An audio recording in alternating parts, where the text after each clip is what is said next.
საღამო მშვიდობის თბილისის დროით ზუსტად 7 საათი ეთერშია პოსტივის მთავარი საინფორმაციო გამოშვება. მე ანა აშორდია ვარ, ახალ ამბებში ნახავთ. ახალი ეტაპი საქართველოს ყაზახეთის ურთიერთობებში, სტრატეგიული პარტნიორობა, სექტორული თანამშრომლობის გაძლიერება და მაღალი დონის შეხვედრები. საქართველოს პრემიერ-მინისტრი ასტანიდან კონკრეტული შედეგებით ბრუნდება. ვიზიტის დეტალები რამდენიმე წუთში. პეტერ ფიშერი საქართველოში დიპლომატიურ მისიას და კარიერას ასრულებს. პოლიტიკური აქტივიზმი, რადიკალიზმის ახალისება და ქართულ-გერმანული ურთიერთობების დაზიანება. როგორ აფასებს სახელისუფლება გუნდი ფიშერის 4 წლიან საქმიანობას საქართველოში. ბრძოლა გავლენებისთვის და გამწვავებული კრიზისი ნაცმოძრაობაში. ნანუკა ჟორჟოლიანი, თინა ბოკუჩავა და ანა წითლიძე. ვინ ჩაიბარებს თავმჯდომარის თანამდებობას და ვინ დატოვებს სააკაშვილის პარტიის რიგებს. დეტალები რამდენიმე წუთში. ორნიშნა ეკონომიკური ზრდა და გაჯანსაღებული მაკროეკონომიკური პარამეტრები. რა დარგებმა იქონია გავლენა ეკონომიკურ ზრდაზე. მთავრობის სწორი პოლიტიკის შედეგები და საქსტატის 5 თვის მონაცემები. ხელოვნური ინტელექტი, დაკავშირებადობა და მდგრადი განვითარება. საქართველოს შავი ზღვის ეკონომიკური თანამშრომლობის საპარლამენტო ასამბლეის 67 სხდომას მასპინძლობს. რა საკითხებს განიხილავენ ღონისძიების მონაწილეები.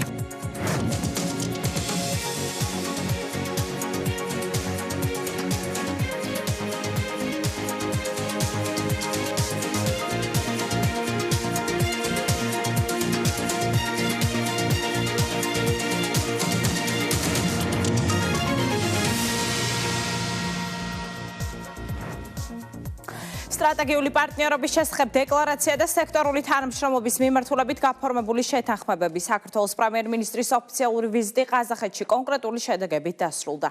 მასპინძელი ქვეყნის ლიდერებთან გამართულ შეხვედრებზე აქცენტი ეკონომიკური თანამშრომლობის გაძლიერებაზე, ვაჭრობისა და ინვესტიციების ზრდაზე, შუა დერეფნის განვითარების პროცესზე, სატრანსპორტო და ლოჯისტიკური კავშირების გაფართოებასა და რეგიონული დაკავშირებადობის გაძლიერებაზე გაკეთდა. ვიზიტის ფარგლებში საქართველოს მთავრობის მეთაური ყაზახეთის საპატიო ორდენით დააჯილდოვეს. როგორი იყო საქართველოს დელეგაციის დღის წესრიგი ასტანაში, დეტალებს ნუცა კოროშინაძე გვიამბობს, რომელიც პირდაპირ ეთერში გვერდება. ნუცა, გისმენთ. გამართული მაღალი რანგის შეხვედრები და ხელმოწერილი სტრატეგიული პარტნიორობის შესახებ შეთანხმება. მთავრობის მეთაურის ვიზიტი ყაზახეთის რესპუბლიკაში კონკრეტული შედეგებით დასრულდა. 2 დღის განმავლობაში პრემიერ-მინისტრმა არაერთი მაღალი რანგის შეხვედრა გამართა. ირაკლი კობახიძემ პირადად მოისმინა, რომ საქართველო ყაზახეთისათვის არის სანდო პარტნიორი ქვეყანა.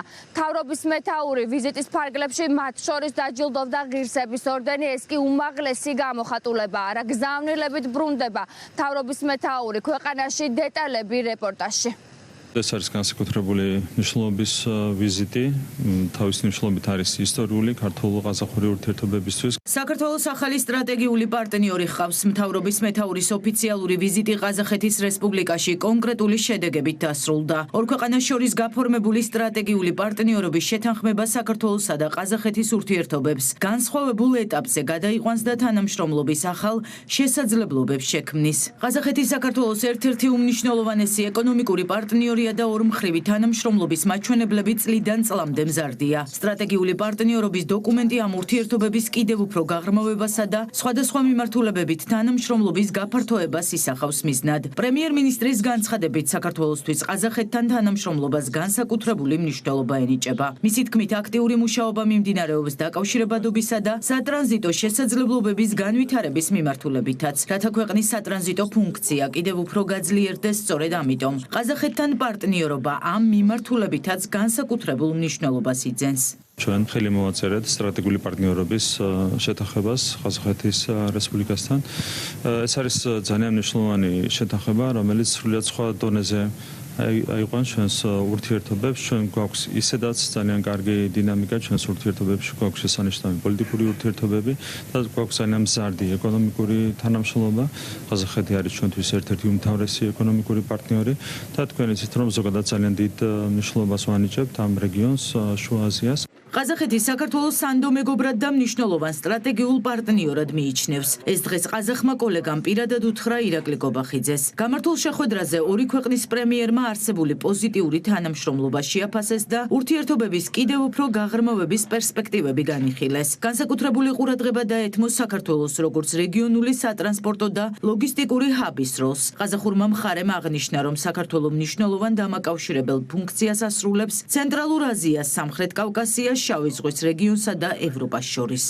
მოხარული ვართ ყაზახეთის ძლიერი წინსვლითა და პროგრესით, ეკონომიკური მიღწევებით, რეგიონულ და გლობალურ ჭრილში პოლიტიკური პოზიციების გამყარებით. ყაზახეთი საქართველოსთვის ძალიან მნიშვნელოვანი პარტნიორია. გილოცავთ რეფერენდუმის ჩატარებას კონსტიტუციასთან დაკავშირებით. ყაზახეთის მოდერნიზაცია, სახელმწიფო ინსტიტუციების გაძლიერება მართლაც შთამბეჭდავია და ძალიან გვახარებს მოვლენების ამგვარი განვითარება თქვენს ქვეყანაში. მოუთმენლად ველით ჩვენი ორმხრივი თანამშრომლობის შემდგომ განვითარებას ყველა მიმართულებით. თანამშრომლობის პოლიტიკური განზომილება ჩვენთვის ძალიან მნიშვნელოვანია. მადლობას გიხდით ჩვენი სუვერენიტეტისა და ტერიტორიული მთლიანობის მხარდაჭერისთვის. ყაზახეთი საქართველოს მიიჩნევს სანდო მეგობრად და მნიშვნელოვან სტრატეგიულ პარტნიორად სამხრეთ კავკასიაში. ასევე მაღალ შეფასებას ვაძლევთ საქართველოს როგორც რეგიონული სატრანსპორტო და ლოგისტიკური ჰაბის მზარ დროს, რომელიც ერთმანეთთან აკავშირებს ცენტრალურ აზიას, სამხრეთ კავკასიას, შავი ზღვის რეგიონსა და ევროპას. ვაჭრობა და საინვესტიციო თანამშრომლობა ჩვენი ორმხრივი დღის წესრიგის ერთ-ერთ უმნიშვნელოვანეს მიმართულებად რჩება. მიმდინარე წლის პირველი 4 თვის განმავლობაში ორმხრივმა სავაჭრო ბრუნვამ 53 მილიონი დოლარი შეადგინა, რაც ნათლად მიუთითებს ჩვენი ეკონომიკური პარტნიორობის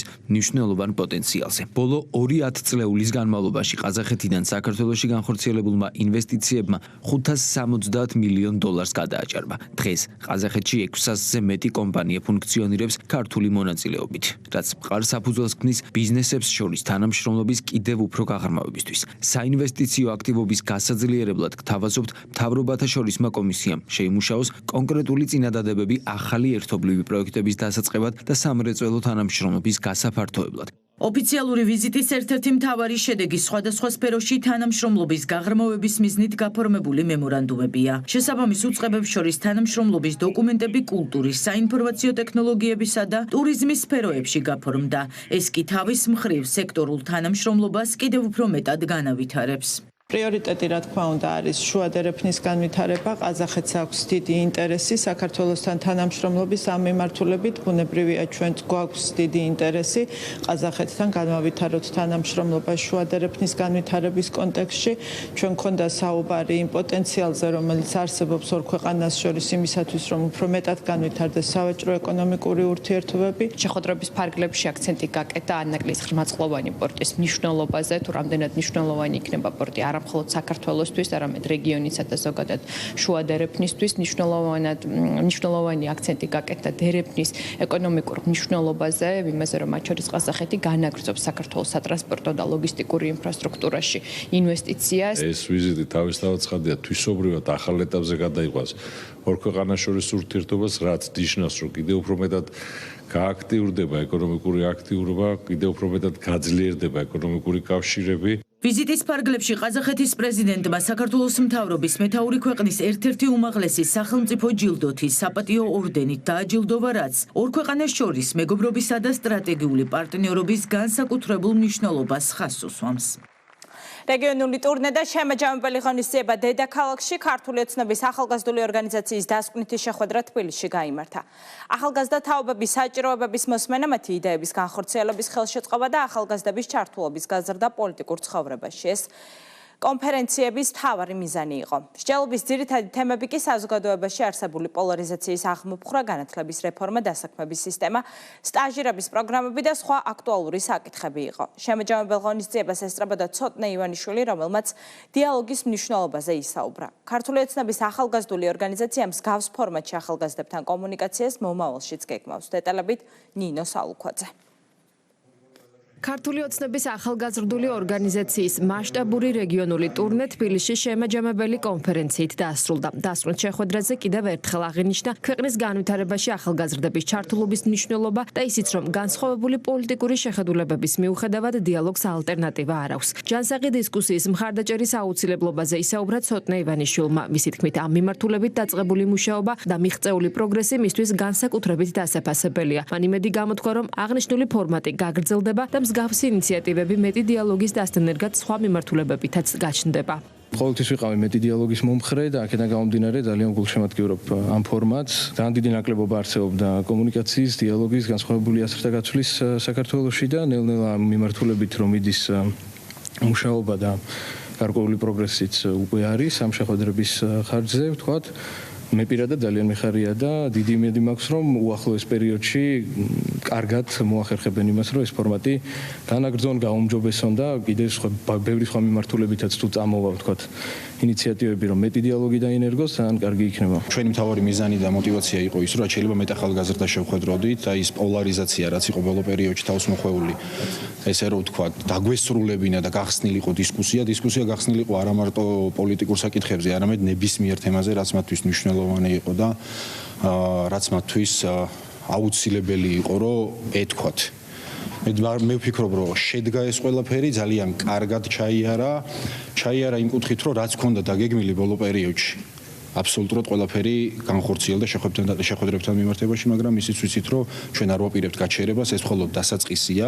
ახალგაზრდული ორგანიზაციის კონფერენციები 28 მარტს დაიწყო და ამ დროის განმავლობაში ორგანიზაციის წარმომადგენლები ქვეყნის 10 რეგიონში მცხოვრებ ახალგაზრდებს შეხვდნენ. მოისმინეს მათი მოსაზრებები, საუბრეს მათთვის პრიორიტეტულ და აქტუალურ საკითხებზე. სამუშაო პროცესის პარალელურად რამდენიმე პრობლემა ოპერატიულად გადაიჭრა. სისტემური ინიციატივები კი ერთიან სამუშაო დოკუმენტად დამუშავდა და რეაგირებისთვის შესაბამის უწყებებს გადაეცა. შემაჯამებელ კონფერენციაზე ითქვა, რომ პროცესი ამით არ სრულდება და სამომავლო წინ ახალი იდეები, ინიციატივები და პროექტებია. აუცილებლად ექნება ამ კონფერენციებს გაგრძელება, იმით რომ მათ მიერ გაჟღერებული იდეები აუცილებლად გადაიქცევა პროექტებად, ხოლო მათ მიერ გაჟღერებული გამოწვევები აუცილებლად უკვე ჩანიშნულია შესაბამისად, მიწოდებულია შესაბამისი სტრუქტურებისთვის და აუცილებლად დავიწყებთ უკვე ამ გამოწვევების გადაჭრას. ნახეთ რომ კი ნამდვილად ქვეყანა წინ მიდის, ნამდვილად ქვეყანა ვითარდება, თუმცა კონკრეტულ სფეროებში, კონკრეტულ მიმართულებით ჯერ კიდევ რჩება რაღაც გამოწვევები, რომლებიც მოსაგვარებელია. ძალიან მოხარული ვარ, რომ ახალგაზრდები არ ირიდებიან იმ გამოწვევებზე,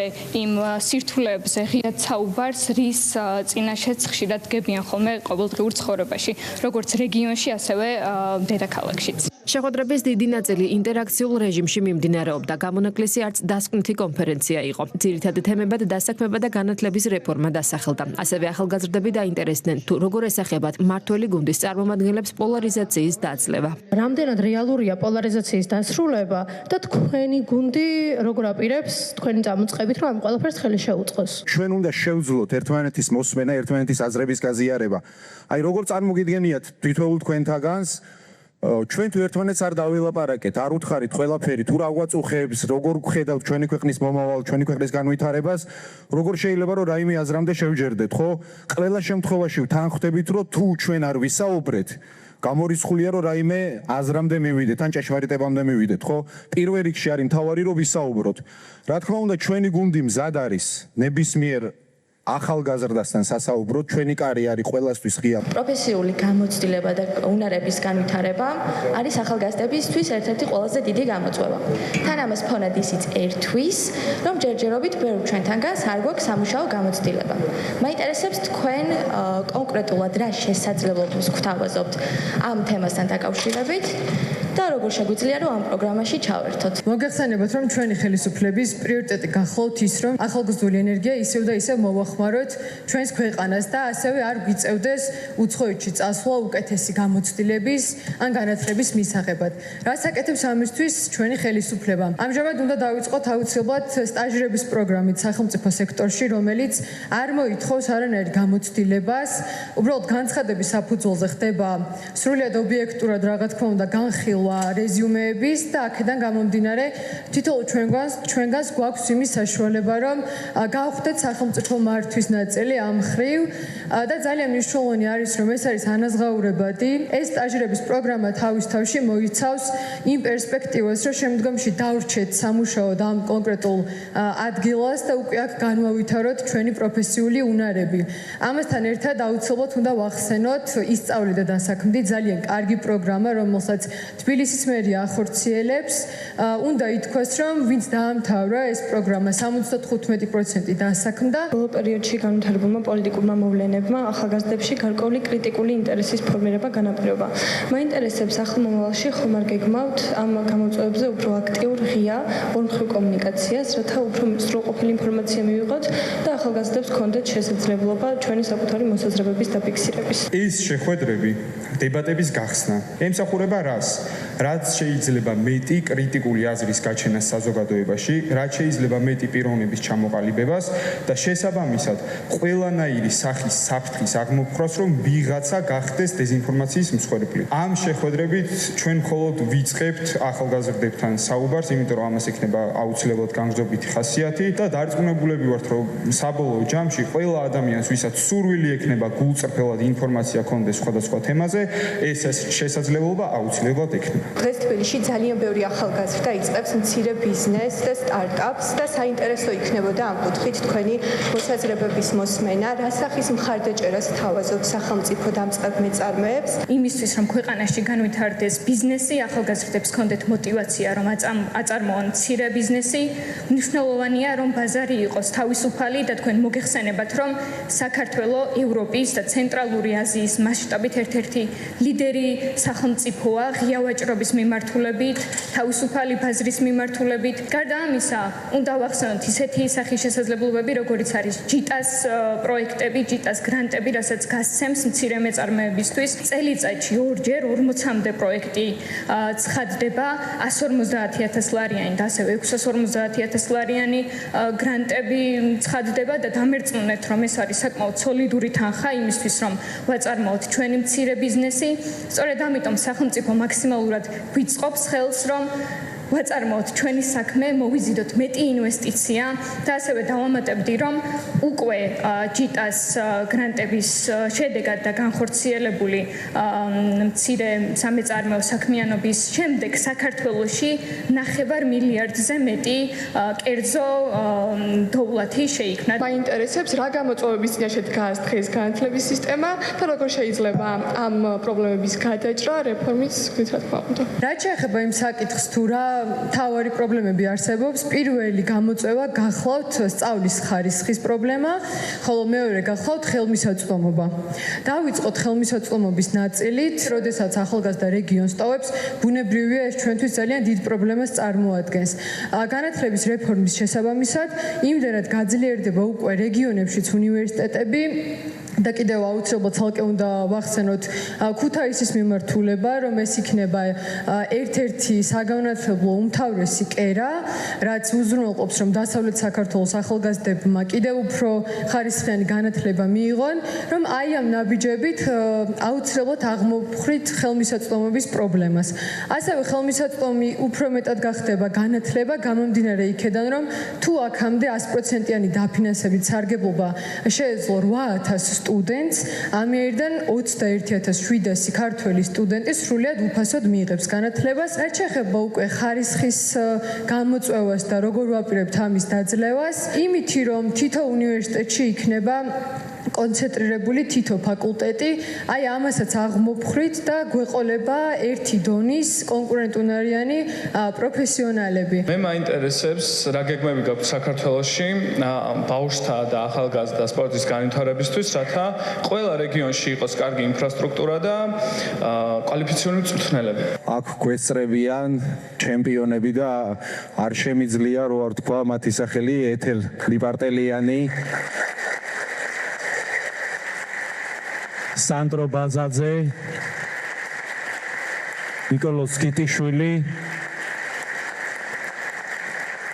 ნაგა ოჩხიკიძე, პარაოლიმპიური ჩემპიონი და ძალიან ბევრი სპორტსმენი ყავს სხვადასხვა სახეობაში ჩემპიონები და კიდე გავუმეორო რომ ეს არ მოსულა მართლა ერთხელში ამას ძალიან ბევრი მიმართულებით სწორი მუშაობა დაჭირდა რა თქმა უნდა ჩვენი გუნდის ხელისუფლების გაცხადებული პოლიტიკა არის რომ სპორტი არის პრიორიტეტი ბოლო პერიოდში ვიცით რომ გაიხსნა მულტიფუნქციური ცენტრები რომელიც არა მარტო ახალგაზრდებს არამედ ზრდასრულებსაც ემსახურება ასევე ვიცით რომ ყველა დიდ ქალაქში საქართველოს მასშტაბით უნდა გაიხსნას ახალი მულტიფუნქციური ცენტრი შეება ადგილები და რეგიონები სადაც ჯერ კიდევ არ არის ყველაფერი მოწესრიგებული და მე დარწმუნებული ვარ უახლოეს პერიოდში აუცილებლად იქნება იქაც მისული ის საჭიროებები, რაც საჭიროებებიც აქვს თითოეულ ადამიანს. ქართული ოცნების ახალგაზრდული ორგანიზაციის შემაჯამებელ კონფერენციას და რეგიონებში შეხვედრებს პრემიერ-მინისტრი და პარლამენტის თავმჯდომარე გამოეხმაურნენ. სახელმწიფო გუნდის წარმომადგენლები ამბობენ, რომ მნიშვნელოვანია მმართველ პარტიასა და ახალგაზრდებს შორის მჭიდრო ურთიერთობა, დიალოგი, მათ შორის მათი მხრიდან პრობლემებთან დაკავშირებით ინფორმაციის მიღება. მთავრობის მეთაურის თქმით, შეხვედრების საინტერესოდ წარიმართა და პროცესი მომავალშიც აქტიურად გაგრძელდება. ახალგაზრდობა არის ჩვენი ქვეყნის მომავალი, ხომ მათონ გადაიბარონ ამ ქვეყნის მართვა შესაბამისად ძალიან მნიშვნელოვანია. ხელისუფლებასა და ახალგაზრდებს შორის მართლ პარტიასა და ახალგაზრდებს შორის მჭიდრო ურთიერთობა, დიალოგი, მათ შორის მათი მხრიდან პრობლემებთან დაკავშირებით ინფორმაციის მიღება, საკითხების გამოჭრა მათი მხრიდან, ამ ყველაფრის გაზიარება და ზუსტად ამას ეთმობოდა ის შეხვედრები, რომლებიც გაიმართა მთელი ქვეყნის მასშტაბით. ჩვენი ახალგაზრდობა ძალიან კარგად ხედავს თუ რა მნიშვნელობა აქვს ქვეყნის მშვიდ და სტაბილურ განვითარებას იმისთვის, რომ მაშინ როდესაც მოვა მათი დრო ხელისუფლებაში ყოფნისა, საქართველოს კონდეს არა იგივე გამოწვევები, რაც ვისი გადაბარებაც მოუწია მრავალ თაობას ხელისუფლებაში ყოფნისას, არამედ იყოს იმ წერტილზე, როდესაც უკვე შეეძლებათ ახალი ეტაპის დაწყება საქართველოს განვითარებაში და არა ძველი პრობლემების მოგვარებაზე ფიქრი. ასე რომ მნიშვნელოვანია, რომ ახალგაზრდობა დღეიდანვე ჩართული იყოს ყველა ამ დისკუსიაში. ქართული ოცნების ახალგაზრდული ორგანიზაციის შეხვედრები საქართველოს 10 რეგიონში ჩატარდა. ორგანიზაციის წარმომადგენლები თითოეულ მონაწილეს აქტიურობისთვის მადლობას უხდიან და პირობას დებენ, რომ შეხვედრების ფარგლებში გაჟღერებული საკითხების განხორციელებისთვის კონკრეტული ნაბიჯები გადაიდგმება. ქართული ოცნების საპატიო თავმჯდომარის მეუღლე გიგა ავალიანის დედის მიმართვას წერილით პასუხობს და ეკა კუპატაძეს თანაგრძნობას უცხადებს. ეკატერინა ივანიშვილი დარწმუნებულია, რომ შესაბამისი სახელმწიფო უწყებები საქმეს სრულყოფილად გამოიძიებენ და უმძიმესი ტრაგედიის არც ერთი კითხვა პასუხგაუცემელი არ დარჩება. საპასუხოდ ეკა კუპატაძემ სოციალურ ქსელში პოსტი გამოაქვეყნა, სადაც ეკატერინა ივანიშვილს გამოხმაურებისთვის მადლობა გადაუხადა.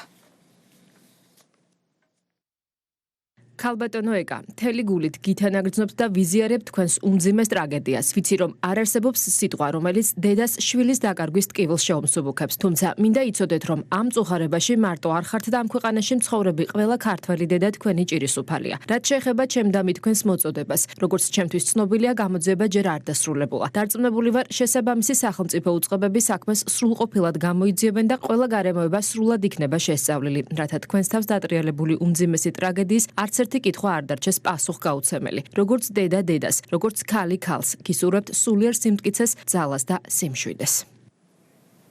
სომხეთის რესპუბლიკაში ოფიციალური ვიზიტის ფარგლებში შინაგან საქმეთა მინისტრი მასპინძელი ქვეყნის პრემიერ-მინისტრი ნიკოლ ფაშინიანი შეხვდა. მხარეებმა საქართველოსა და სომხეთს შორის არსებული მჭიდრო თანამშრომლობა მიმოიხილეს და ორ ქვეყანას შორის მტკიცე მეგობრული ურთიერთობების მნიშვნელობას გაუსვეს ხაზი. შეხვედრაზე განსაკუთრებული ყურადღება დაეთმო ორი ქვეყნის სამართალდამცავ უწყებებს შორის ჩამოყალიბებულ ნაყოფიერ თანამშრომლობასა და დანაშაულის წინააღმდეგ ეფექტიანი ბრძოლის მიმართულებით ერთობლივ ძალისხმევას. მხარეებმა ასევე განიხილეს რეგიონში არსებული ვითარება და კიდევ ერთხელ აღნიშნეს სამხრეთ კავკასიაში მშვიდობისა და სტაბილურობის შენარჩუნების სტრატეგიული მნიშვნელობა. შეხვედრის დასასრულს სულხან თამაზაშვილმა ნიკოლ ფაშინიანი შეხვედრისთვის მადლობა გადაუხადა და ხაზი გაუსვა ქართული მხარის მზაობას აქტიურად გაგრძელდეს თანამშრომლობა სომხურ მხარესთან სხვადასხვა მიმართულებით.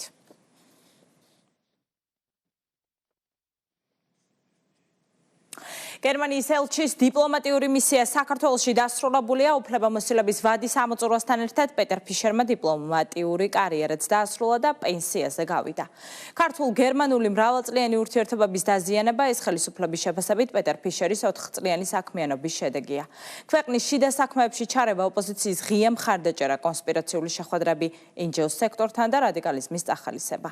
ვენის კონვენციის არაერთგზის დარღვევის გამო გერმანიის ელჩი საგარეო უწყებაში განმარტებებისთვის რამდენჯერმე იყო დაბარებული. თუმცა არაერთი გაფრთხილების მიუხედავად გერმანელ დიპლომატს უარი არ უთქვამს პოლიტიკური მიკერძოების ღია დემონსტრირებაზე. სწორედ ამის დემონსტრირება იყო ფიშერის გამოსამშვიდობებელი პოსტიც, რომლითაც გერმანელი დიპლომატი ოპოზიციის მხარდამჭერ აქტივისტებს დაემშვიდობა. დეტალებით ქეთი მამრიკიშვილი.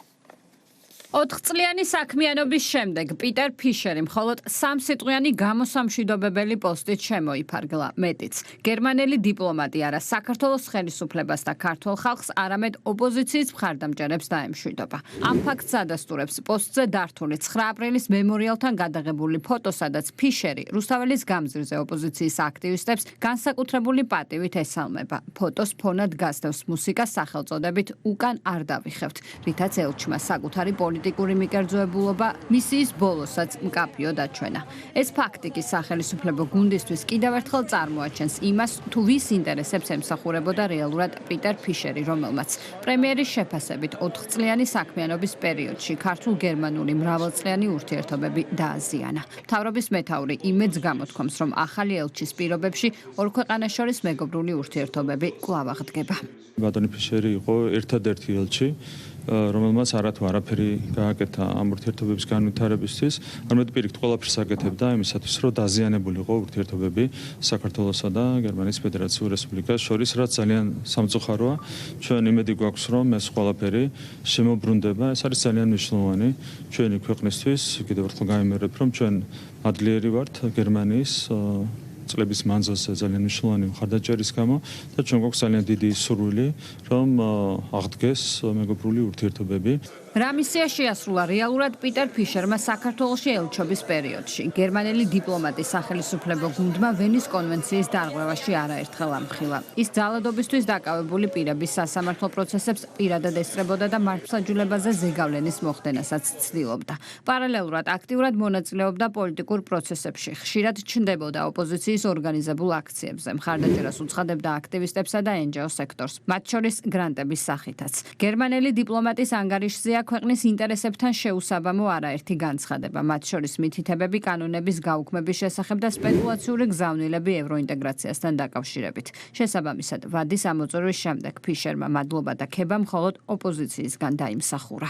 პირველ რიგში მადლობა მინდა მას გადავუხადო იმ ყველაფრისთვის, რაც მან გააკეთა საქართველოს მოქალაქეებისთვის, ქართველი ხალხისთვის და საქართველოსთვის. მნიშვნელოვანი წვლილი ჰქონდა ქვეყანაში დემოკრატიის დამკვიდრების საქმეში. ესეთი ელჩი საქართველოში ნებისმიერ დასავლური ქვეყანას დაამშვენებდა და ბევრი არც ყოფილა. პოლიტიკური აქტიურობის ფონზე ელჩის ყურადღების მიღმა დარჩა საკითხი, რაც მისი პირდაპირი მოვალეობა იყო. ელჩ ფიშერს რეაგირება არ ჰქონია იმაზე, რომ გერმანიის საგარეო უწყების ვებგვერდზე საქართველოს შესახებ ინფორმაცია ამ დრომდე არ განახლებულა. ფიშერის არადიპლომატიურ ქმედებებთან დაკავშირებით კითხვები თბილისის შემდეგ ბერლინშიც დაისვა. საქართველოში ელჩის საქმიანობით ბუნდესტაგის დეპუტატებიც იყვნენ დაინტერესებულები და ქვეყნის საგარეო უწყებისგან ახსნა განმარტებებს ითხოვდნენ. კონსულტაციებისთვის ფიშერი ბერლინშიც იყო გაწვეული, თუმცა თბილისში დაბრუნების შემდეგ ისევ ოპოზიციასთან, აქტივისტებთან და NGO სექტორთან გამოჩნდა. ერთ-ერთი საიდუმლო აუდიენცია გამართა ნინო ლომჯარიასთან, სადაც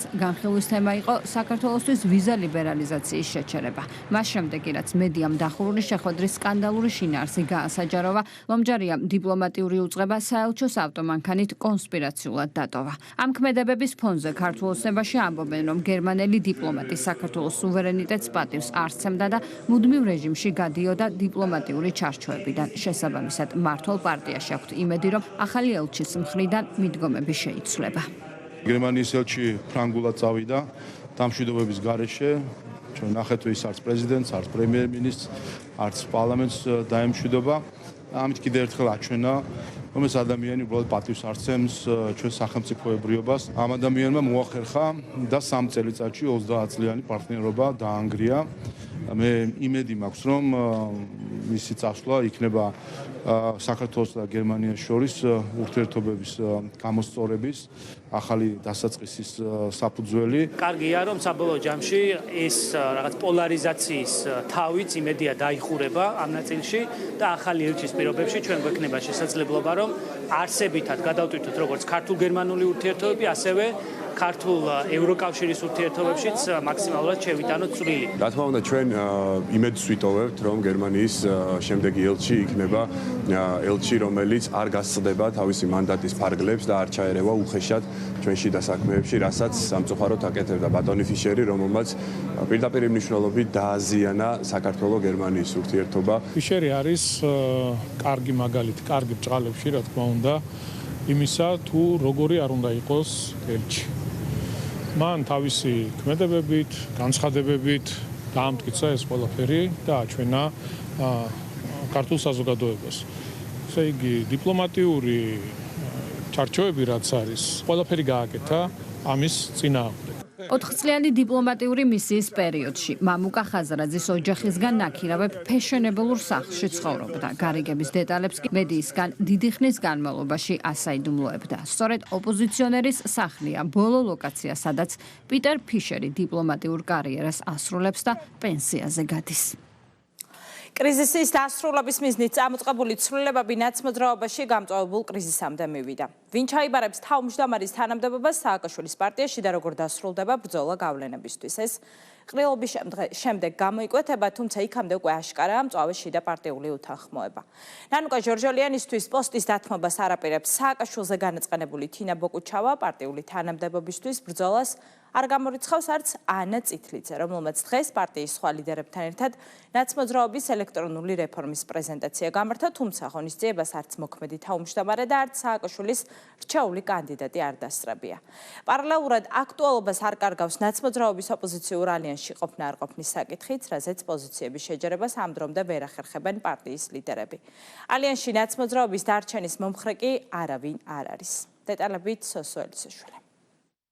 ნაცმოძრაობაში არსებული დაპირისპირება ყოველდღიურად უფრო თვალსაჩინო ხდება დღევანდელ ღონისძიებაზე, სადაც პარტიის წევრები განახლების გეგმაზე საუბრობდნენ, ჯერ კიდევ მოქმედი თავმჯდომარე არ გამოჩენილა. როგორც ჩანს, თინა ბოკუჩავასთან პოლიტსაბჭოს უშუალო ურთიერთობა აღარ აქვს პარტიაში. ხაზგასმით განმარტეს, რომ ბოკუჩავა არ მიუწვევიათ, თუმცა მას სურვილის შემთხვევაში ღონისძიებაზე დასწრება შეეძლო. თარიღისა და ლოკაციის შესახებ კი ინფორმაცია ღია წყაროდან ნაციონალური მოძრაობის Facebook-ის გვერდზე განთავსებული ფოტოდან უნდა მიეღო. პერსონალურად არ გაგვიფრთხილებია ნამდვილად, თუმცა საჯაროდ ამასთან დაკავშირებით ინფორმაცია იყო და ნებისმიერ ადამიანს შეეძლო მოსულიყო. პარტიამ ამ ღონისძიების შესახებ საჯაროდ ინფორმაცია დადო და ყველასთვის კარი ღია იყო, რომ მოსულიყო და ამ პრეზენტაციას დასწრებოდა. დაპირისპირებებისა და კრიზისის ფონზე შიდა პარტიულ არჩევნებში კანდიდატების სიმრავლეა დღეს ანა წითლიძემ დაადასტურა, რომ თავმჯდომარეობის კანდიდატად საკუთარი თავის წამოყენებასაც განიხილავს. როგორც ჩანს, წითლიძე მიხეილ სააკაშვილის რჩეულს ნანუკა ჟორჟოლიანს პარტიის ლიდერად ვერ ხედავს. მისივე თქმით, ნაცმოძრაობის ნამდვილი თავმჯდომარე სააკაშვილია, საკუთარ თავს კი მისი ნების განმახორციელებლად ხედავს. პოზიციების დათმობას არაპირებს სააკაშვილის მიერ დაწუნებული თინა ბოკუჩავა. მას თანაპარტიელების მხარდაჭერის იმედი აქვს და ლიდერზე წყენის მიუხედავად თანამდებობისთვის ბრძოლას განიხილავს. პარალელურად, როგორც ჩანს, ნაცმოძრაობაში არიან ისეთებიც, ვისთვისაც პატიმარი ლიდერის სიტყვა კანონია და მიუხედავად კანდიდატების სიმრავლისა, მხარს მაინც ნანუკა ჟორჟოლიანს დაუჭერენ. წინასაარჩევნო მარათონს პარტიის კიდევ ერთი წევრი თემურ გრიგალაშვილიც უერთდება. ამ პარტიას ყავს ერთი თავმჯდომარე, ეს არის მიხეილ სააკაშვილი. მაგრამ მე თუ ნახავ, რომ ამ რეფორმის განხორციელებას ოდნავი რაღაცა მაინც აკლდება, ამ პროცესში მე მაშინ მივიღებ ხოლმე გადაწყვეტილებას იმისას, რომ მე მათ შორის ვიყარო კენჭი და ვიყო ერთ-ერთი კანდიდატი. არ მიმიღია გულწრფელად გეუბნებით ეს გადაწყვეტილება, ხა შეიძლება მიიღოთ? კი, რა თქმა უნდა, არანაირად ჩაერთოთ საარჩევნო პროცესში. რა თქმა უნდა. ბუნებრივია, მნიშვნელოვანი არის მიხეილ სააკაშვილის პოზიცია და ჩვენ ყველა პარტიაში ვაცნობიერებთ, რომ სიახლე, განახლება არის ძალიან მნიშვნელოვანი. იმის ფონზე, რომ ნაცმოძრაობის ერთიანობის ბედი მოახლოებული არჩევნების შედეგებზეა დამოკიდებული, ლევან ხაბეიშვილი ეგრეთ წოდებულ ოპოზიციურ ალიანსს ციხიდან უპირისპირდება. ის ნაცმოძრაობისგან აქტიური ნაბიჯების გადადგმას და დღის წესრიგის შექმნას ითხოვს. ბავშვურად გამოიყურება, რომ ალიანსი 3 თვის წინ შეიქმნა, ხოლო უკვე 4 თვეა გაუგებარი დისკუსია მიმდინარეობს. შევიდეთ, გამოვიდეთ თუ საერთოდ რა ვქნათ. ეს იმიტომ გვჭირს, რომ არავინ ვიცით, რას ვაკეთებთ. აბა საქმეს მივხედოთ და თუ ამის შემდეგაც დადგება ის საკითხი, მაშინ ვიმსჯელოთ. ვისაც ჭაობში დარჩენა უნდა, ის თავად გაემიჯნება საქმეს და გააგრძელებს ყიყინს. ეგრეთ წოდებული ალიანსის წევრებისა და ნაცმოძრაობის დაპირისპირება დიდი ხანია გრძელდება. დაშლილი ალიანსის წევრები ამბობენ, რომ მათთვის ნაცმოძრაობა უინტერესოა და მათთან თანამშრომლობას არ გეგმავენ. არ გაჩერებულა ნაციონალური მოძრაობა, სამწუხაროდ არც მიხეილ სააკაშვილი, ისე რომ პარტია ახალს და მის ლიდერებს თავს არ დაესხა. პრაქტიკულად დღეს არ ტოვებენ. მე არ ვიცი ვინ რა დააზიანა, მაგრამ არ მექნებოდა ამ ხელა წარმოდგენა ნაციონალური მოძრაობის ადგილზე საკუთარ თავზე და როლზე კაცობრიობის ისტორიაში. ყველანი ვმუშაობთ და ვისაც შეუძლია მუშაობა, ჩვენთან ერთად იმუშაოს. კოლეგა ოპოზიციონერების განცხადებების მიუხედავად ნაცმოძრაობაში მაინც ამტკიცებენ თითქოს ინიციატივა მათ მხარესაა და ეგრეთ წოდებული ალიანსის დატოვების შესახებ ამ დრომდე მსჯელობენ. მე ასე ხარისხოვანი პრობლემა მგონია მაგ ნაციონალურ მოძრაობაში იქნება მაგ ალიანსში იქნება ნაციონალური მოძრაობა თუ არ იქნება. თუ ეს ერთობა მხოლოდ და მხოლოდ შიდა კინკლაობით შემოიფარგლება, პარტიამ ასევე უნდა იმსჯელოს სამომავლოდ ღირს თუ არა ასეთ ალიანსში ყოფნა. ოპოზიციაში მიმდინარე პროცესებს მძიმე ვითარება დაფასებს პრემიერ-მინისტრი ირაკლი ყობახიძის განცხადებით ურთიერთბრალდებებისა და დაპირისპირების მიზანი გარე პატრონებისთვის თავის მოწონება და მათი კეთილგანწყობის მოპოვებაა. ლევან ხაბეაშვილი რო ერთ-ერთ ყველაზე ჭკვიანი აღმოჩნდება ამ სპექტრში თავისთავად ეს ყველაფერი მეტყოლებს იმაზე თუ რა მძიმე მდგომარეობაა ამ აგენტურაში. რეალურად არის კონკურენცია აგენტურის შიგნით, ისინი ცდილობენ უფრო მეტად მოაწონონ საკუთარი თავი პატრონებს. ეს არის თავარი მიზეზი, რის გარშემოც აღემართება ეს დაპირისპირება. ქართულ ოცნებაში მიაჩნიათ, რომ ოპოზიციაში ლიდერობისთვის ბრძოლა უცხოელი დონორებისგან მისაღები დაფინანსებისთვის მიმდინარეობს. აქედან გამომდინარე, როგორც მმართველ გუნდში უსვამენ ხაზს, ოპოზიციას განახლებაზე საუბარი არ უშველის, რადგან მათ მთავარ პრობლემას არა ტექნიკური საკითხები ან შიდაპარტიული მოწყობა, არამედ იდეოლოგია და გარე ძალების მსახურება წარმოადგენს. როდესაც ემსახურების სხვას და არასაკუთარ ხალხს, იქ არაფერი არ გამოვა ამ საქმიდან და ეს არის მთავარი, რაც რის ილუსტრაციაც მოხდა ბოლო პერიოდში მათი მხრიდან და ეს არის რაც დაინახა ჩვენმა საზოგადოებამ, ასე რომ კი ბატონო შეიძლება გქონდეთ ბევრი აპლიკაცია და სხვადასხვა კორპორატიული დიზაინის გადაკეთებით იყვნენ დამოკიდებული, მაგრამ არაფერი არ შეიცვლება მათ არსში და ამიტომაც რა თქმა უნდა მნიშვნელოვანი არის პროცესი ილუსტრაციის, რომელიც მიმდინარეობს. ვერ გაიყვეს ამ ეგრეთ წოდებულ ფანჩატურში თუ ეგრეთ წოდებულ ალიანსში ვინ იქნება თავარი ლიდერი. ის იქიდან ჩემებულობს ის გიჟი, რომ მე ვარო ლიდერიო. ჩერგო შენ ლიდერობას დაათმობინებ, ძლივს დაждდა იმის, რა ქვია, მაგიდის თავში. ვერ გააგდებინე. დანარჩენები, კარენოინაცები, იმათაც ამბიცია აქვს. თავიანთ პატრონებს როგორ მოაწონონ თავი. აგენტურა თუხთუხებს და ცდილობენ რომ ლიდერობა აიღოს რომელიმე ფლანგმა. რომ შემდეგ ის დაფინანსება, რაც მომავალში შეიძლება წამოიღონ და წამოვიდეს, რომ მხოლოდ მათ მოხმარდეს.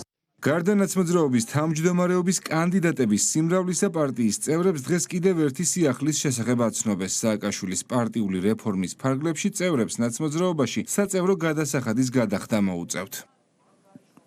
სიძულვილის ენის წინააღმდეგ სასამართლო პროცესები გრძელდება საჯარო სივრცეში ადამიანების ღირსების შელახვისა და შეურაცხყოფის ფაქტებზე დღეს თბილისისა და რაიონულმა სასამართლოებმა კანონდამღვევებად კიდევ 5 პირი ცნეს და ფულადი ჯარიმები დააკისრეს. შინაგან საქმეთა სამინისტროში ახლად შექმნილი სამმართველო საჯარო სივრცეში აგრესიული რიტორიკის აღკვეთის მიზნით აქტიურად მუშაობს. ამ დროისთვის სასამართლოებში ჯამში 130-ზე მეტი ადმინისტრაციული საქმეა გაგზავნილი. ნანუკა წითელაშვილი გიამბობთ.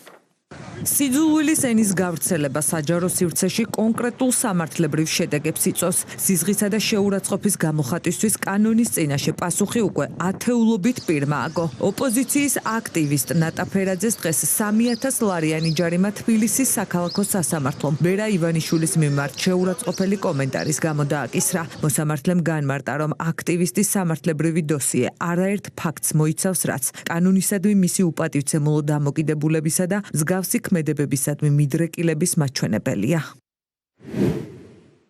ნატალია ფერაძე მანამდე დაჯარიმებული იყო 4000 ლარით, რაც იმას ნიშნავს, რომ ის არ გამოირჩევა მაღალი კულტურით და მიდრეკილია კანონდარღვევისკენ.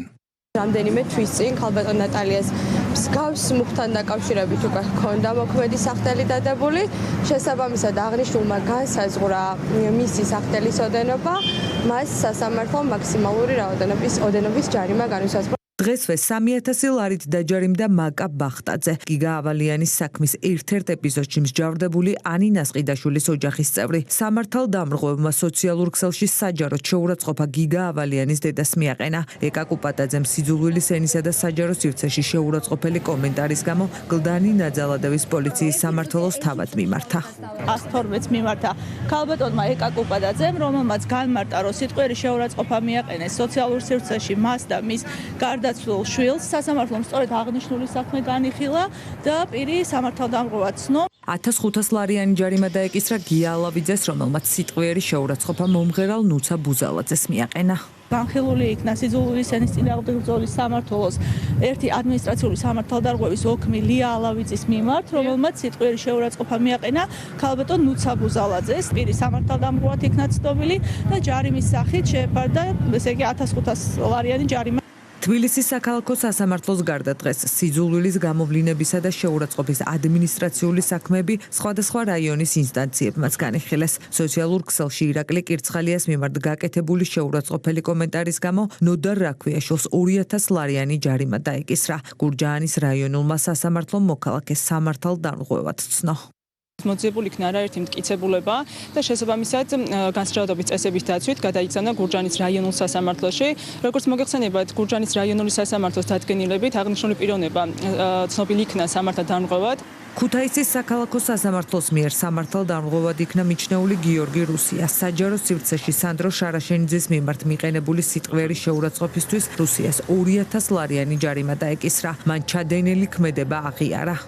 166 მუხლის დარღვევის ფაქტს შედგა სამართალდარღვევის ოქმი გიორგი რუსიას მიმართ. მან კონკრეტულ პიროვნებას სოციალურ ქსელში მიაყენა სიტყვიერი შეურაცხყოფა. პიროვნება ცნობილი იქნა სამართალდამღვრად და განისაზღვრა ჯარიმა 2000 ლარის ოდენობის. მთავრობის მეთაურის განცხადებით სიძულვილის წინააღმდეგ ბრძოლის სამმართველოს განსაკუთრებული მნიშვნელობა ენიჭება. სახელისუფლებო გუნდის მხრიდან კი ყველაფერი გაკეთდება, რათა საქართველოში ხელოვნურად თავს მოხვეული სიძულვილი და აგრესია დასრულდეს. ეს პროცესი არის უკიდურესად მნიშვნელოვანი იმისათვის, რომ ჯანსაღი ურთიერთობები არსებობდეს ჩვენს ქვეყანაში, ჩვენს საზოგადოებაში, თქვენ იცით, რომ წლების მანძილზე პირველ რიგში უცხოური დაფინანსებით თავს გვახვევდნენ ჩვენ სიძულვილს და აგრესიას და ეს უნდა დასრულდეს. ეს არის ქართული კულტურისთვის მიუღებელი მოვლენა. შესაბამისად, ყველაფერი უნდა გაკეთდეს იმისათვის, რომ დავასრულოთ ჩვენ ხელოვნურად თავს მოხვეული სიძულვილი და აგრესია ჩვენს ქვეყანაში. სახელისუფლებო გუნდის განცხადებით უხამსობა ვერბალური თავდასხმა და შეურაცხყოფა ის, რაც ხელს უშლის საზოგადოებრივ თუ პოლიტიკურ დისკუსიას. განზღვა გინება, უხამსობა, თავდასხმა ვერბალური და შეურაცხყოფა არის ის, რაც ხელს უშლის საზოგადოებრივ თუ პოლიტიკურ დისკუსიას და მსჯელობას და არის ბარიერი ამგვარი მსჯელობისთვის. ამიტომ მნიშვნელოვანია, რომ ეს გარედან თავს აშენებული ბარიერი მოიცილოს ქართულმა საზოგადოებამ. შეიძლება იყოს განსხვავებული მოსაზრებები, განსხვავებული პოლიტიკური შეხედულებები, მაგრამ უნდა შეგვეძლოს ამ ყველაფრის გამოხატვა ზომიერად, კანონის ფარგლებში და არა სიტყვიერი შეურაცხყოფით. კატეგორიულად მიუღებელია სოციალურ ქსელში, რაც ახლა ყველამ კარგად ვიცით, ხო, რა ხდება. დღესვე თბილისის საქალაქო სასამართლოში სხდომა გაიხსნა გიორგი გოგიას მიერ ბერა ივანიშვილის მიმართ შეურაცხყოფის ფაქტზე. გადაწყვეტილება ცნობილი 3 ივლისს გახდება.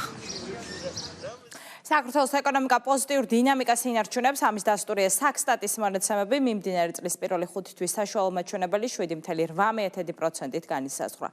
საგულისხმოა საგარეო ვაჭრობის კუთხით არსებული პოზიტიური ტენდენციებიც. იანვარ-მაისში საქონლის ექსპორტი წინა წლის შესაბამის პერიოდთან შედარებით 19.8%-ით გაიზარდა. ეკონომიკაში დადებითი მაჩვენებლების შენარჩუნება სახელმწიფოს პრიორიტეტია. დეტალებს მარიამ ნებიერიძე გიამბობთ. ქვეყნის ეკონომიკური პროგრესი ციფრებში აისახა. წინასწარი მონაცემებით 2026 წლის მაისში საქართველოს ეკონომიკა წინა წლის შესაბამის პერიოდთან შედარებით 6.4%-ით გაიზარდა, ხოლო წლის პირველი 5 თვის საშუალო ეკონომიკურმა ზრდამ 7.8% შეადგინა. მონაცემებს სტატისტიკის ეროვნული სამსახური აქვეყნებს. ეკონომიკურ ზრდაში ყველაზე დიდი წვლილი საფინანსო და სადაზღვევო საქმიანობამ, ინფორმაციისა და კომუნიკაციის, გადამამუშავებელ მრეწველობამ, ასევე ტრანსპორტისა და დასაწყობების სექტორმა შეიტანა. 2026 წლის მაისში საქართველოს ეკონომიკა გაიზარდა 6.4%-ით, ხოლო 5 თვის რეალური ზრდის საშუალო მაჩვენებელი გახავთ 7.8%. წინა წლის შესაბამის პერიოდთან შედარებით ზრდის მიმართულებით მნიშვნელოვანი წვლილი შეიტანეს შემდეგმა დარგებმა. ეს გახლავთ უპირველეს ყოვლისა საფინანსო და სადაზღვევო საქმიანობის სექტორი, ინფორმაცია და კომუნიკაცია, დამამუშავებელი მრეწველობა, ტრანსპორტი და დასაწყობება. გაზრდილია საგარეო ვაჭრობის მაჩვენებლებიც. იანვარ-მაისში საქონლის ექსპორტი წინა წლის შესაბამის პერიოდთან შედარებით 19.8%-ით გაიზარდა და 3 მილიარდ ამერიკულ დოლარზე მეტი შეადგინა. აღსანიშნავია, რომ ამერიკულ დოლარში მთლიანი შეტანილი პროდუქტის დის მაჩვენებელი პირველ კვარტალში 16%, აღმოჩნდა, ხოლო ეროვნული შემოსავლის და ამერიკულ დოლარში პირველ კვარტალში 19%-ის დონეზე გაუმჯობესდა და ყოველივე ეს არის წინ გადადგმული ნაბიჯი იმისათვის, რომ საქართველო გახდეს მაღალშემოსავლიანი ქვეყანა. მაჩვენებლები კიდევ ერთხელ ადასტურებს, რომ საქართველო გეოპოლიტიკური შოკების მიუხედავად ინარჩუნებს მდგრადობას და ინარჩუნებს სწრაფი ეკონომიკური ზრდის ტრაექტორიას. რა თქმა უნდა, აღნიშნული გადანაწილებულია თანაბრად სხვადასხვა სექტორებზე და ეკონომიკური ზრდა არის საკმაოდ დივერსიფიცირებული. სტაბილური გარემო და ხელისუფლების სწორი პრიორიტეტები სწორედ ამ ფაქტორებს უკავშირებენ დარგის ექსპერტები ქვეყანაში ეკონომიკურ ზრდას. მათი შეფასებით არსებული მაჩვენებლები დადებითად აისახება შრომის ბაზარზე, რადგან ეკონომიკური ზრდა პირდაპირ კავშირშია სამუშაო ადგილების შექმნის დინამიკასთან. ჩვენ ეკონომიკა გვეზრდება აბსოლუტურად, ხოლო ზრდის ტემპები კი არ კლებულობს, არამედ მატულობს. ეს დამსახურება როგორც რეალურ სექტორში არსებული პოზიტიური ტენდენციებისა, ისე მომსახურების სფეროში და მთლიანობაში საქართველოს როლის როგორც ეკონომიკური, ფინანსური, სატრანსპორტო საკომუნიკაციო ჰაბისა. მართლ გუნდში აცხადებენ, რომ ეკონომიკური ზრდა მიზანმიმართული ეკონომიკური პოლიტიკის გრძელვადიანი ხედვისა და ხელისუფლების მიერ გადადგმული კონკრეტული ნაბიჯების შედეგია. მათივე შეფასებით, პრაგმატული პოლიტიკით წლის ბოლომდე ეკონომიკური ზრდის მაღალი ტემპი და სტაბილური მაჩვენებლები შენარჩუნდება. გაცილებით უფრო მეტი იქნებოდა, ინტენსივობაც უფრო მაღალი იქნებოდა და მაჩვენებლებით სოციალურ პაკეტში თუ ბიზნეს ეკონომიკურ მონაცემებში გაცილებით უფრო მაღალი მიღწევები გვექნებოდა, რომ არა ეს დაძაბულობა, რომელიც სამწუხაროდ შეგვიქმნეს ქვეყნის შიგნით და ქვეყნის გარედან და ეს ყველაფერი დაკავშირებულია კონკრეტულ ამოცანასთან, რომელიც უკავშირდება თავის მხრივ სოფლიოში მიმდინარე პროცესებს. აქცენტირებული ვართ იმ საერთაშორისო საბჭოთა ურთიერთობების გაღრმავებაზე, რისი დემონსტრებაც არის მათ შორის ჩინეთთან, მათ შორის ყაზახეთთან, მათ შორის ჩვენ სამეზობლოში აი ამ კავშირ ურთიერთობების და საბჭოთა ურთიერთობების გაღრმავებაზე და ამას მოაქვს სწორედ ასეთ პრაგმატულ და სწორ პოლიტიკას ის შედეგი, რასაც ჩვენ ახლა სტატისტიკის სამსახური გვიზიარებს. საქართველოს ეკონომიკური ზრდის დინამიკა თანხმედრაშია საერთაშორისო ორგანიზაციების მიერ შეფასებულ რეგიონულ ეკონომიკურ ტენდენციებთან. საქართველოს შავი ზღვის ეკონომიკური თანამშრომლობის საპარლამენტო ასამბლეის 77-ს მასპინძლობს ხელოვნური ინტელექტი, დაკავშირებადობა და მდგრადი განვითარება. 10 ქვეყნის 113 დელეგატი 3 დღის განმავლობაში რეგიონული თანამშრომლობის გაღრმავებასა და საერთო გამოწვევების დაძლევაზე მსჯელობენ. ღონისძიების ოფიციალური ნაწილი პარლამენტის თავმჯდომარემ გახსნა, რომელმაც პაპსეკის როგორც რეგიონში თანამშრომლობისა და დიალოგის მნიშვნელოვანი პლატფორმის როლზე ისაუბრა. სხდომის ფარგლებში აირჩიეს ასამბლეის ვიცე-პრეზიდენტი. გენერალური სხდომის დასრულების შემდეგ საქართველოს პაპსეკის თავმჯდომარეობას საბერძნეთს გადააბარებს. დეტალებით თეკლა ბესტავაშვილი. შავი ზღვის რეგიონის მომავალი ეკონომიკური თანამშრომლობა და უსაფრთხოების გამოწვევები. საქართველოს პაპსეკის 67 პლენარულ სხდომას მასპინძლობს. პლატფორმა წევრი ქვეყნების პარლამენტებს საერთო ინტერესების გარშემო აერთიანებს, ხოლო წლევანდელი დისკუსიების მთავარი თემებია ეკონომიკური თანამშრომლობის გაღრმავება და ხელოვნური ინტელექტის შესაძლებლობები. პლენარული სხდომა პარლამენტის თავმჯდომარემ გახსნა. სიტყვით გამოსვლისას შალვა პაპუაშვილმა აღნიშნა, რომ დღევანდელი გეოპოლიტიკური გამოწვევების ფონზე, როდესაც არაერთი საერთაშორისო ორგანიზაცია ვიწრო პოლიტიკურ ინტერესებს ემსახურება, განსაკუთრებული მნიშვნელობა ისეთ საპარლამენტო პლატფორმებს ენიჭება, სადაც თანამშრომლობა ურთიერთპატივისცემასა და საერთო ინტერესებზეა დაფუძნებული. შავი ზღვის რეგიონი კრიტიკულ ეტაპზე იმყოფება მიმდინარე გეოპოლიტიკური პროცესები, მზარდი ეკონომიკური გაურკვევლობა და ახალი ტექნოლოგიური გარდაქმნები ცვლის როგორც ჩვენს რეგიონს, ისე ფართო საერთაშორისო წესრიგს. იმ პირობებში, როდესაც გლობალური ორგანიზაციები ვერ უზრუნველყოფენ მშვიდობას, თანამშრომლობასა და სტაბილურობას, რეგიონულ ფორმატებს, როგორიცაა პაპსეკი, უნიკალური შესაძლებლობა ეძლევათ გაგვაერთიანონ ჩვენი საერთო პრაგმატული ინტერესების დასაცავად, რომელთაც ჩვენი პარლამენტები, ჩვენი ხალხების სახელით გამოხატავენ. ჩვენ ერთმანეთის მშვიდობასა და უსაფრთხოებას გაცილებით მეტად ვაფასებთ ვიდრე გარე ძალები. პაპსეკმა უნდა შეინარჩუნოს მკაფიო ფოკუსი ეკონომიკური თანამშრომლობის, ვაჭრობის, დაკავშირებადობის განვითარებაზე. სხვა სიტყვებით რომ ვთქვათ, ადამიანების კეთილდღეობაზე. დღესდღეობით ჩვენს რეგიონს აქვს უზარმაზარი პოტენციალი გააძლიეროს საკუთარი როლი, როგორც ვაჭრობის, ტრანსპორტის, ენერგეტიკისა და ციფრული დაკავშირებადობის ჰაბმა. მიმდინარე პერიოდი უნდა განვიხილოთ არა მხოლოდ გამოწვევების, არამედ ახალი შესაძლებლობების ჭრილშიც, რათა კიდევ უფრო განვამტკიცოთ თანამშრომლობა. განსაკუთრებული მნიშვნელობა შეიძინა შუა დერეფნის განვითარებამ. სატრანსპორტო ინფრასტრუქტურის ინფრასტრუქტურის გაუმჯობესებით, ლოგისტიკური ქსელების განვითარებით, ვაჭრობის ხელშეწყობითა და მულტიმოდალური დაკავშირებადობის გაძლიერებით შეგვიძლია ჩვენი რეგიონი მიმზიდველ და საიმედო დამაკავშირებელ რგოლად ვაქციოთ რეგიონებსა და კონტინენტებს შორის. სწორედ თანამშრომლობა და საერთო ხედვების ჩამოყალიბება განიხილება მთავარ გზად, რომელმაც შავი ზღვის რეგიონი დაპირისპირების ნაცვლად მშვიდობის, განვითარებისა და სტაბილურობის სივრცედ უნდა აქციოს. მეზობელ ქვეყნებთან, თურქეთთან, სომხეთთან, აზერბაიჯანთან გვაქვს ძალიან მჭიდრო პარტნიორობა, ასევე მჭიდრო პარტნიორობა გვაქვს შუა კორიდორში მონაწილე ქვეყნებთან, შუა აზიის ქვეყნებთან და რა თქმა უნდა ძალიან მნიშვნელოვანი არის შავი ზღვის რეგიონის ქვეყნებთანაც ძალიან ახლო მჭიდრო ურთიერთობა ეკონომიკურ ჭრილში. რეგიონული კუთხით შავი ზღვის პრობლემატიკა განვიხილოთ ჩვენს შავი ზღვის და ზოგადად ფართო რეგიონის პარტნიორებთან ერთად. ის შესაძლებლობები, ის საფრთხეების გამოწვევები, რომელიც არსებობს ამ რეგიონში და რაც თავარია, რა შეიძლება გავაკეთოთ ერთობლივად, რეგიონულად ამ რეგიონის ქვეყნებმა იმისთვის, რომ ეს რეგიონი გავხადოთ მშვიდობის რეგიონი, თანამშრომლობის და განვითარების რეგიონი, ნაცვლად იმ გეოპოლიტიკური დაპირისპირებებისა, რასაც ჩვენ ხედავთ მთელ მსოფლიოში. 6-თვიანი თავმჯდომარეობის შემდეგ პაპსეკის თავმჯდომარეობა საქართველოს საბერძნეთს გადააბარა. ამასთან ასამბლეის 67 პლენარულ სხდომაზე საქართველოს პარლამენტის მუდმივ მოქმედი დელეგაციის ხელმძღვანელი ირაკლი მეზურნიშვილი ორგანიზაციის ვიცე-პრეზიდენტად 2 წლის ვადით აირჩიეს. საპარლამენტო ასამბლეა არის ძალიან მნიშვნელოვანი ორგანიზაცია, ძალიან საჭირო საკითხები წყდება შავი ზღვის რეგიონის ქვეყნების ეკონომიკური თანამშრომლობის საკითხებია. პლენარულ სხდომაში 100-ზე მეტი დელეგატი მონაწილეობს. მონაწილეები ხაზს უსვამენ, რომ რეგიონში არსებული გამოწვევების ფონზე განსაკუთრებული მნიშვნელობა თანამშრომლობას, ეკონომიკური კავშირების გაძლიერებას, ციფრულ ტრანსფორმაციასა და უსაფრთხოების განმტკიცებას ენიჭება. დღეს ნამდვილად რთულ პერიოდში ვცხოვრობთ და ახლა როგორც არასდროს აუცილებელია რომ ერთიანები ვიყოთ. სწორედ ამას ემსახურება ეს საპარლამენტო ასამბლეა. ჩვენი ქვეყნების გაერთიანებას, რათა ერთად განვითარდეთ, გავაძლიეროთ ჩვენი ეკონომიკა, წინ წავწიოთ ციფრული ტრანსფორმაცია და გამამყაროთ ჩვენი უსაფრთხოება. როგორც მოლდოვის პარლამენტის წევრი მჯერა, რომ ასეთი თანამშრომლობა განსაკუთრებულად მნიშვნელოვანია. მოლდოვა ევროკავშირში ინტეგრაციის გზაზე დგას და ყველა პარტნიორთან ძლიერი ურთიერთობების ჩამოყალიბება ამ პროცესის მნიშვნელოვანი ნაწილია.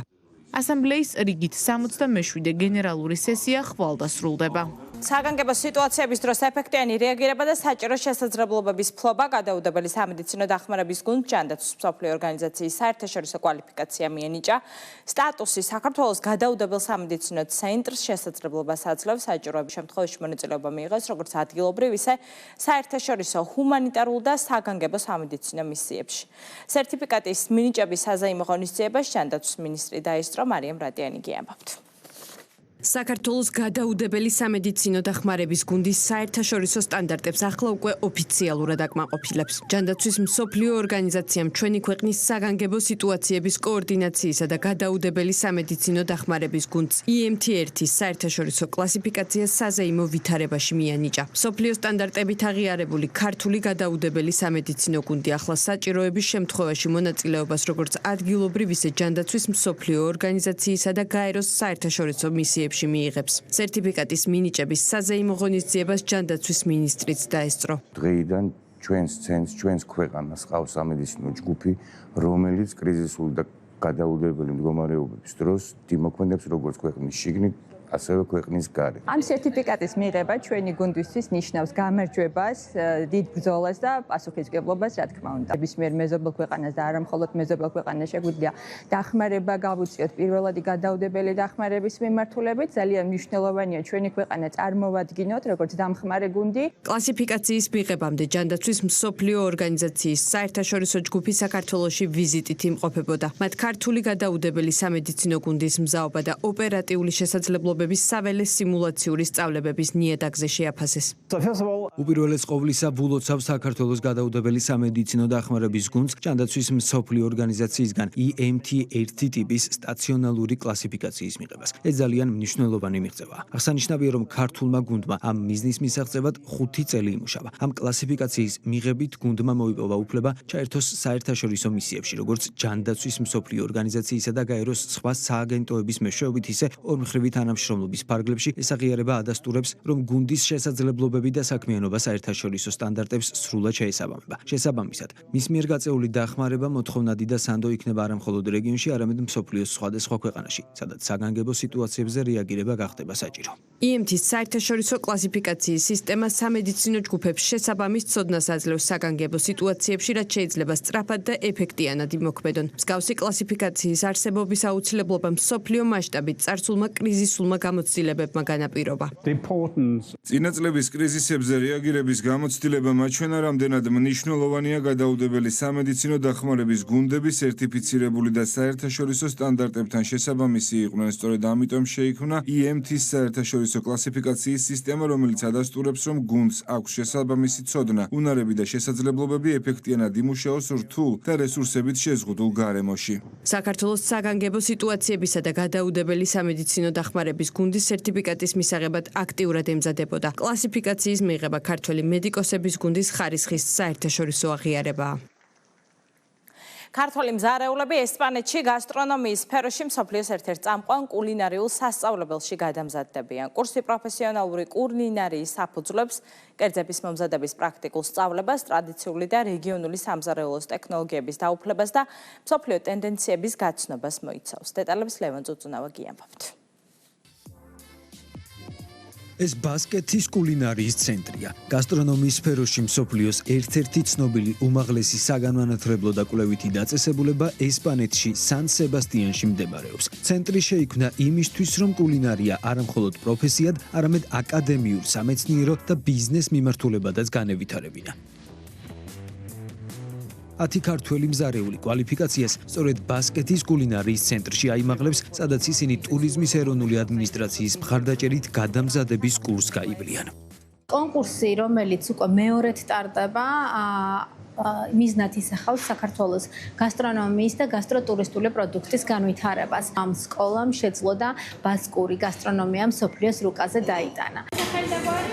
კონკურსში 60-მდე მსურველი მონაწილეობდა, შემდეგ ეტაპზე 29 მზარეული გადავიდა, საიდანაც ჟიურის წევრებმა საუკეთესო 10 შეარჩიეს. მსოფლიოში ერთ-ერთ პრესტიჟულ სასწავლებელში გადამზადების კურსი პროფესიონალური კულინარიის საფუძვლებს, კერძების დამზადების პრაქტიკულ მეცადინეობას, ტრადიციული და რეგიონული სამზარეულოს ტექნოლოგიების დაუფლებას და მსოფლიო ტენდენციების გაცნობას მოიცავს. ერთმანეთზე უკეთესი ადამიანები მოდიან, რთულია გადარჩევა, მაგრამ იქ წასვლა კიდე ერთი ნაბიჯით წინ გადადგმული ნაბიჯია იმისთვის, რომ საქართველოში დაბრუნდნენ უფრო მომზადებულები, უფრო აქტიურები, უფრო თავდაჯერებულები. 9 წლის წინ მქონდა შესაძლებლობა, რომ ბასკულინარი ცენტრში მთელი 2 წელიწადი ვცდილობდი იქ მოხვედრას, ხო? რამდენად მნიშვნელოვანი გასტრონომიული ცენტრია, ხო? ბასკულინარი ცენტრი ერთ-ერთი უნივერსიტეტია მთელ მსოფლიოში.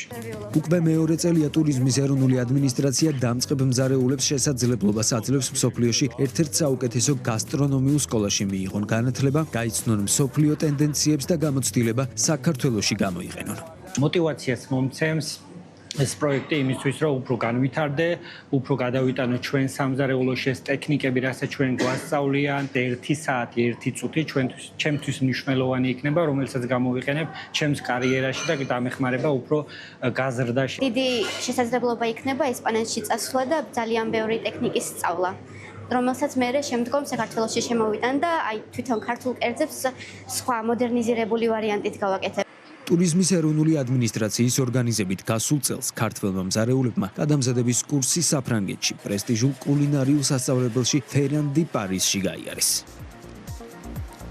ეს იყო პოზიტივის საინფორმაციო გამოშვება 7 საათზე, მოხალამდე გემშვიდობებით ნახვამდის.